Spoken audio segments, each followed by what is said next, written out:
جتنی بھی آپ تھیوری لیڈرشپ کی پڑھتے ہیں، لیڈرز کے سٹائل پڑھتے ہیں، عام طور پہ اس میں کور ہوتا ہے. مثال کے طور پہ ایک ہے آٹوکریٹک لیڈر، ایک ہے ڈیموکریٹک لیڈر، ایک ہے ٹرانزیکشنل لیڈر، ایک ہے ٹرانسفارمیشنل لیڈر، ایک ہے لیول 5 لیڈر. اس طرح سے بہت ساری سچویشنل لیڈر. پتہ نہیں ہمیں نبی کریم صلی اللہ علیہ وآلہ وسلم کی زندگی میں تمام رنگ اور تمام شان نظر آتی ہے، اور ہمیں نظر آتا ہے کہ کہاں پر آپ، بلکہ ایک طرح سے اگر ہم یہ دیکھیں کہ اس کو گولڈن سٹینڈرڈ بنا لیں، گولڈ سٹینڈرڈ بنا لیں آپ علیہ السلام کی کے طرز عمل کو کسی بھی سچویشن میں جی، تو آپ اس لائٹ میں جب لیڈرشپ تھیوریز کو دیکھتے ہیں نا، آپ کو نظر آتا ہے کہ اچھا یہاں آپ علیہ السلام نے ٹرانزیکشنل ایک نیگوسیشن میں ایک رنگ اختیار کیا ہے.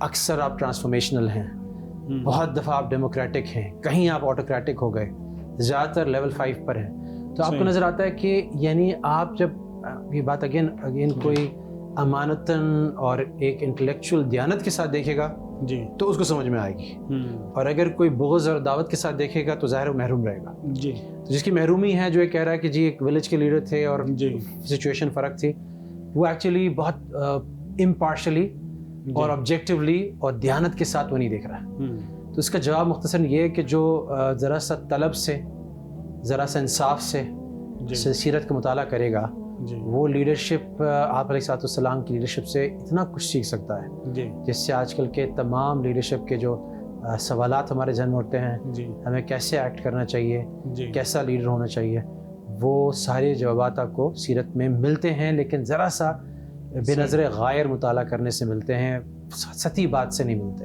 صحیح. ایک چیز کا میں اضافہ کروں گا کہ جو ہم پروگرام کر رہے ہیں اس میں ہمارے سامعین ہیں، عام طور پہ لیڈرشپ سے ذہن میں یہ آتا ہے کہ جی اچھا جو پرائم منسٹر ہے اس کی بات ہو رہی ہے، یا کرکٹ ٹیم کا جو کیپٹن اس کی بات ہو رہی ہے، یا فلاں جو وزیر ہے، گورنر. حالانکہ ایک لیڈرشپ کی تھیوری ہی کے اندر ہم لیڈرشپ کا ایک مفہوم یہ بتاتے ہیں کہ ہم میں سے ہر ایک کوئی لیڈر ہے، جو حدیث میں بھی آتا ہے کلکم رائن اور کلکم مسئول عن رعیتہ. تو اب ہم مسئول بھی ہیں، رائن بھی ہیں. تو اس معنی میں اگر دیکھا جائے تو ایک گھر پہ ایک سیدھی سادی سی ایک ہوم میکر ہے، یعنی ایک خاتون ہے جو ڈومیسٹک چورز میں اپنے بچوں کی اور اپنے میاں کی اور اپنے دیگر والدین کی اپنے ساتھ. اب یہ بھی ایک لیڈر ہے. ایک بچہ جو ایک کلاس میں جا رہا ہے، گریڈ 5 میں جا رہا ہے، وہ بھی ایک لیڈر ہے. یہ ایک لیڈرشپ کی تھیوری کا کہنے کا مطلب یہ کہ ہمیں اس درجے کے لیڈر کی بھی جو لیسنز ہیں اس کے لیے وہ بھی سیرت سے ملتے ہیں. صحیح.